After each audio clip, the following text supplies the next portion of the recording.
I'm Jamie Kelly, obviously. I'm Curtis, a champion. My question is, where do you work? I work all over the place really. I'm a freelance director, so I go wherever the work is. So this week I've been working on a film, which I'm doing at the moment with Ray Winston, and we're finishing that. So I've been working on that in Caledonian Road up north. Then I went into Soho to have a couple of meetings there and to go and talk to the composers, and then I come here. So pretty much anywhere and everywhere. Yeah. Question 2, how did you get your job, like your place, or how did you get it? Well, so I got my first job. I've always wanted to be a director, but when I first started out, when I was at school, I remember going and talking to people about it, talking to the teachers, and there was a career advisor, and basically I remember talking to him, and I said that I want to be a film director, and he said, you can't, you know, it's impossible. So I remember feeling really deflated really quickly and just thinking, all right, I'm never going to be able to make it. But it was, you know, quite soon I started making my own films. I got my hold of the camera. I started getting together with friends. We'd do like horror films or we'd do whatever else, like an action film. And they were all terrible, but at least we felt like we were doing something. And then I started working as an assistant, as a runner for this company in Soho, for this guy called Michael Winterbottom, who's a film director.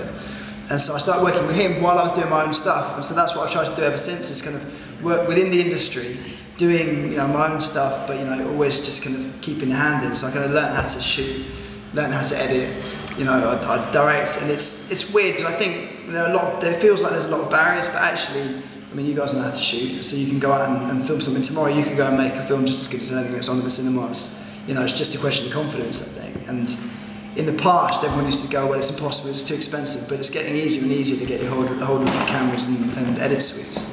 So that was it, really. I've just been doing the same thing ever since.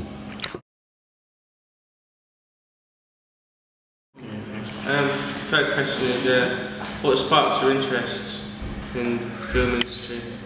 Well, it's really weird. I don't know, because I've always, like most people, I've always loved watching films, but like more than most people I know. Like I used to watch like 5 films a day, you know, which is ridiculous. I just kind of get up each morning and watch. Yeah, right. Exactly. Spend all night watching more and more films, and then I think when you're a little kid, you don't really think of films as being something that gets made. It's just there. It's a story that's being told to you. But as you get a bit older, you start going, hang on. So that actor's in that film as well. So obviously he's not a real person. He's a real person pretending to be someone else. So how does that work? And then as soon as I found out that there was someone in charge of trying to put that story together, with, you know, a director and a writer and a producer, then it became intriguing. You know. So I think for a really long time, but it never felt, because I don't know anyone in the film industry, or I didn't then, it felt like it was impossible. I'd have to be American, I'd have to work in the States to actually get a chance to do it. But actually, you know, I think luckily people are getting more and more confident now, so that they can actually go out and do the same stuff themselves. And there's no reason why, you know, you two can't go out and make great films just the same way that anyone else does. How long have you been doing this for? I've been doing it now, well, ever since I was a kid, but I've been getting paid for it since I left college, so when I was about 22, so just over 10 years ago.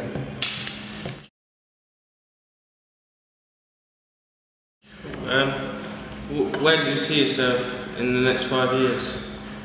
That's a good question. I don't really know what I'm going to do next. I don't really have a plan, which I think hopefully is a positive thing. I think that if you try and plan it too much, then when you get good opportunities coming up, it doesn't fit into your plan and you don't go with them. So I think it's better just to have, but the one plan I seem to have is just have lots of things going at the same time, because it's getting harder and harder to finance films. Even though it's getting easier to go off and make films for cheap, it's actually getting harder and harder to make bigger films. So on my last film, it had a budget which seems like a ridiculous amount of money, which is £1.5 million, which to me, to anyone, is a lot of money. But actually, when you start breaking it down, you've got to pay the actors, you've got to pay for the crew, you've got to pay for the camera, insurance, music. It's not that much money. So I think for me, it's like, you know, it's tricky. It's always going to be hard to go out and get your stuff made. But if you've got 4 or 5 different projects all happening at the same time, then hopefully one of them will work out. And so I'm doing, you know, this film now about a kids company and about some of the kids who've been through it and who are still there. And then I'm also doing this film with Ray Winston, and I'm also doing hopefully a film about the Stone Roses, who were a band from the 80s.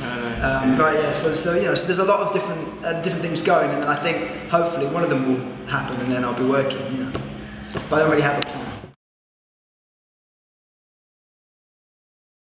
How would you suggest I could get into this industry? Well, it's tricky because it's different for each person, you know. And I don't think probably not the best person to give advice, but I think what seemed to work for me was doing a kind of twin track approach, in that you start off and you go off and make your own films, so you're self-sufficient. So in a way, you've gone out and you don't need the film industry, because you are the film industry. You go off and you're already, like, rather than saying, oh, I wish I was a director, you just become a director, because you grab a camera like this one and you go, all right, you get some of your mates together and you go and make a film over a weekend, and then you're a director. There's nothing between you and Spielberg other than that he gets paid and a lot more people see his films, but there's no reason why you couldn't make a film as good if you really concentrate and put all your heart and soul into it. So I think that's what I would do, is basically go off and make your own films, but then also start making inroads into the film industry, because the film industry tends to operate a bit like a kind of closed club. You have to know someone to know someone to know someone, and it's partly because it's, you know, people get quite lazy, but also you trust people who are around you. It's kind of obvious. So I think what I did, and it worked out for me, but also I was quite lucky, was like I went off and shot my own films, so I could shoot, knew how to use the camera, I knew how to edit, and then I'd get my friends together and we'd go and film.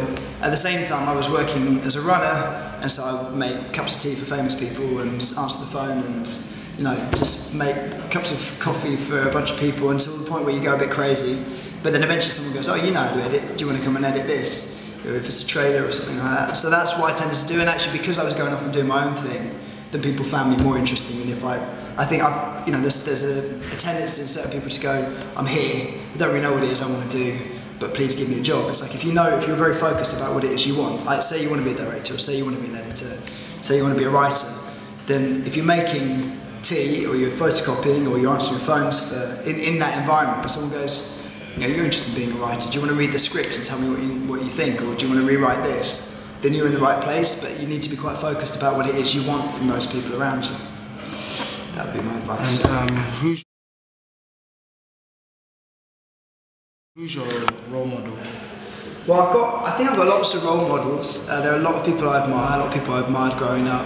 My primary role model really was this director who I worked for, Michael Winterbottom, who was, and he still is, for my money, the best director working in Britain at the moment. He's someone who's very inspirational, because he is very passionate about what he does. He makes fantastic films, but he's constantly challenging himself and the audiences. He's constantly trying new things. He's never satisfied with what he's just done. He's already working on the next project. I think it's a very difficult thing to achieve. It's very brave. You know, it'd be very easy for him to go and do very safe films, and he never does. So I think he would, and just seeing the way he works and how generous he is was very inspiring for me. And even before I knew him, he was my favourite director. And so the fact that I've got to work with him is very, very inspiring. So go on. The most important question, what did you have for breakfast? What did I have for breakfast this morning? I had some muesli. It was horrible. I was running out of the house, and my girlfriend had just left, and I was in a rush, and I just grabbed some muesli, because that was all that was in the fridge, in the cupboard. So. What films have you made that we would know? It's a very good question. Maybe none. I'll tell you the films I've made, and you tell me whether you've heard of any of them. It might be the music videos I've done that you might have heard of. I've done quite a few videos for Coldplay. I did one for Jay-Z, and I did a video for a band called Magic Numbers. I almost did one for Dizzy Rascal, but I had to leave the country to do another film, so that never happened, but came close to doing that. And then the films I've done, they're more art house films, so chances are you wouldn't have seen them, but there's one called Road to Guantanamo, which is about these kids from Birmingham who ended up in the prison in Guantanamo Bay in Cuba. I made another film called Sex, Drugs and Rock and Roll. It's in there.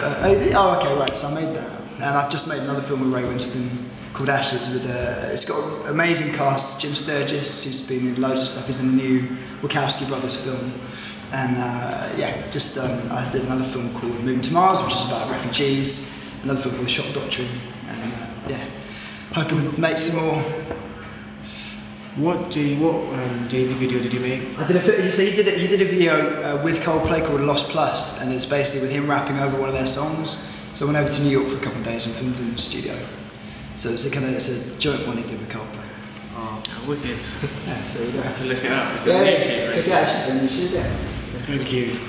Pleasure. Right, I get to ask you some questions now. Thank you. You're welcome.